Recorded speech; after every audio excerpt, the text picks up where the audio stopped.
ಕಾಪು ತಾಲೂಕಿನ ಹೆಜಮಾಡಿ, ಪಡುಬಿದ್ರಿ, ಯರ್ಮಾಳು, ಕಾಪು, ಪೊಲಿಪು ಹಾಗೂ ಕಟಪಾಡಿ ಮಟ್ಟುವಿನ ಕಡಲ್ಕೊರೆತ ಪ್ರದೇಶಗಳಿಗೆ ಜಿಲ್ಲಾಧಿಕಾರಿ ಸ್ವರೂಪ ಟೀಕೆ ಹಾಗೂ ಶಾಸಕ ಗುರ್ಮೆ ಸುರೇಶ್ ಶೆಟ್ಟಿಯವರು ಭೇಟಿ ನೀಡಿ ಹಾನಿಯನ್ನ ಪರಿಶೀಲಿಸಿದರು.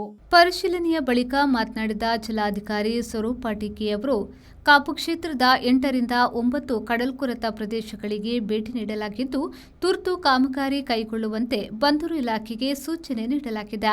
ಇದಕ್ಕಾಗಿ ಕೂಡಲೇ 2 ಕೋಟಿ ರೂಪಾಯಿ ಅನುದಾನ ಬಿಡುಗಡೆ ಮಾಡಲಾಗುವುದು. ಶಾಶ್ವತ ಪರಿಹಾರಕ್ಕಾಗಿ ಸರ್ಕಾರಕ್ಕೆ ಪ್ರಸ್ತಾವನೆ ಸಲ್ಲಿಸಲಾಗಿದ್ದು, ಚೆನ್ನೈನ ತಾಂತ್ರಿಕ ಸಂಸ್ಥೆಯೊಂದಿಗೆ ಸಮಾಲೋಚನೆ ನಡೆಯುತ್ತಿದೆ. ತಜ್ಞರ ಸಲಹೆಯಂತೆ ಸೂಕ್ತ ಮಾದರಿಯನ್ನ ಅನುಸರಿಸಿ ಶಾಶ್ವತ ಕಾಮಗಾರಿ ಕೈಗೊಳ್ಳಲಾಗುವುದು ಎಂದು ತಿಳಿಸಿದರು.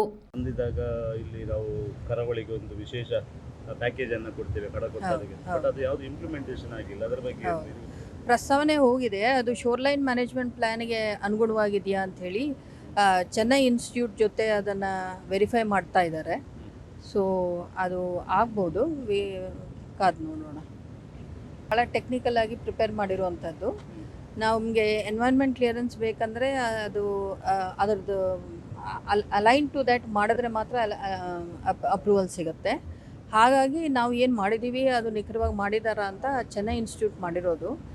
ಅವ್ರದ್ದೇ ಒಂದು ಕನ್ಸಲ್ಟೆನ್ಸಿನಲ್ಲಿ ಅದನ್ನು ವೆರಿಫಿಕೇಷನ್ ನಡೀತಾರೆ. ಶೋರ್ಲೈನ್ ಮ್ಯಾನೇಜ್ಮೆಂಟ್ ಪ್ಲ್ಯಾನ್ SMP ಅಂತ ಏನಿದೆ, ಅದು ಒಂದು ಮಲ್ಟಿಪಲ್ ಸೀಸನ್ಸಲ್ಲಿ ಸ್ಟಡಿ ಮಾಡಿ ಓಷನ್ ಕರೆಂಟ್ಸ್ನ ಸ್ಟಡಿ ಮಾಡಿರೋವಂಥದ್ದು. ಯಾವ ಥರ ಯಾವ ಸೀಸನಲ್ಲಿ ಯಾವ ಥರ ಕರೆಂಟ್ ಮೂವ್ಮೆಂಟ್ ಆಗುತ್ತೆ ಅಂತ ನೋಡಿ ಅದಕ್ಕೆ ಅನುಗುಣವಾಗಿ ರೆಕಮೆಂಡೆಡ್ ಅಂದರೆ ರಿಟೈನಿಂಗ್ ವಾಲ್ ಇರ್ಬೋದು, ಗ್ರಾಯಿನ್ಸ್ ಇರ್ಬೋದು, ಇಲ್ಲ ಇನ್ನೂ ಸ್ವಲ್ಪ ಒಳಗಡೆ ಒಂದು ಸ್ಟ್ರಕ್ಚರ್ ಹಾಕುವಂಥದ್ದು ಇರ್ಬೋದು. ಈ ಥರ ಹಲವಾರು ಪ್ರಪೋಸಲ್ಸ್ ಸಜೆಷನ್ಸ್ ಕೊಟ್ಟಿದ್ದಾರೆ. ಶಾಸಕ ಗುರ್ಮೆ ಸುರೇಶ್ ಶೆಟ್ಟಿಯವರು ಮಾತನಾಡಿ, ಕಾಪು ಕ್ಷೇತ್ರದ ವಿವಿಧ ಭಾಗಗಳಲ್ಲಿ ಕಡಲ್ಕೊರೆತ ತೀವ್ರಗೊಂಡು ಜನರು ಆತಂಕಕ್ಕೊಳಗಾಗಿದ್ದಾರೆ. ಸಮಸ್ಯೆಗೆ ಶಾಶ್ವತ ಪರಿಹಾರ ಕಲ್ಪಿಸಲು 100 ಕೋಟಿ ರೂಪಾಯಿ ವೆಚ್ಚದ ಯೋಜನೆ ಸಿದ್ಧಪಡಿಸಲಾಗಿದ್ದು, ಈ ಕುರಿತು ವಿಧಾನಸಭೆ ಅಧಿವೇಶನದಲ್ಲೂ ಪ್ರಸ್ತಾಪಿಸಲಾಗಿದೆ. ಸದ್ಯ ಅಗತ್ಯವಿರುವ ಪ್ರದೇಶಗಳಲ್ಲಿ ತುರ್ತು ಕಾಮಗಾರಿ ಕೈಗೊಳ್ಳಲು ಜಿಲ್ಲಾಧಿಕಾರಿ ಸೂಚನೆ ನೀಡಿದ್ದು, ಶಾಶ್ವತ ಕಾಮಗಾರಿಗೆ ಸರ್ಕಾರದ ಮಟ್ಟದಲ್ಲಿ ಮತ್ತಷ್ಟು ಮಾತುಕತೆ ನಡೆಸುವುದಾಗಿ ಭರವಸೆ ನೀಡಿದರು.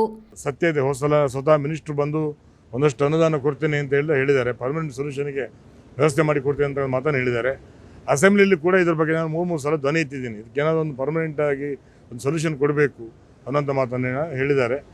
ಇಲ್ಲಿ ಒಂದು 100 ಕೋಟಿಯ ಒಂದು ಪ್ಲ್ಯಾನನ್ನು ಕಳಿಸ್ಕೊಟ್ಟಿದ್ದಾರೆ. ಆ ಟೆಕ್ನಿಕಲ್ ಪ್ಲ್ಯಾನನ್ನು ಕಳಿಸ್ಕೊಟ್ಟಿದ್ದಾರೆ. ಆದರೆ ಇಷ್ಟವರೆಗೆ ಯಾವುದು ಅನುದಾನ ಬರಲಿಲ್ಲ. ನಾನು ಅದೇ ಕರ್ಕೊಂಡೋಗಿ ಸ್ವತಃ ಜಿಲ್ಲಾಧಿಕಾರಿಗಳು ಬರಬೇಕು, ನೀವು ನೋಡಿ. ಹಾಗೆ ಇವತ್ತು ಒಂದು ರಾತ್ರಿ ಬಿಟ್ಟರೆ ಇನ್ನು ಕಡಲು ಏರ್ತಾನೇ ಇದೆ. ರಾತ್ರಿ ಬಿಟ್ಟರೆ ಅಲ್ಲಿ ಮನೆ, ಮಠ, ರಸ್ತೆ ಎಲ್ಲ ಹಾಳಾಗುವಂಥ ಒಂದು ಸಂಭವ ಇರ್ತದೆ. ಆ ನಿಟ್ಟಿನಲ್ಲಿ ಅದು ಸರಿ ಮಾಡಿ ಕೊಡಬೇಕು ಅಂತೇಳಿ ಹೇಳಿದಕ್ಕೆ ಸ್ವತಃ ಜಿಲ್ಲಾಧಿಕಾರಿ ನಾನೇ ಬರ್ತೀನಿ ಸರ್ ಅಂತೇಳಿ ಬಂದಿದ್ದಾರೆ. ಈ ಸಂದರ್ಭದಲ್ಲಿ ಬಂದರು ಮತ್ತು ಒಳನಾಡು ಜಲ ಸಾರಿಗೆ ಇಲಾಖೆಯ ಸಹಾಯಕ ಕಾರ್ಯನಿರ್ವಾಹಕ ಅಭಿಯಂತರ GM ರಾಥೋಡ್, ಸಹಾಯಕ ಅಭಿಯಂತರ ಪ್ರಶಾಂತ್ ಹಾಗೂ ಸ್ಥಳೀಯರು ಉಪಸ್ಥಿತರಿದ್ದರು. Raviraj, V4 news, Padubidri.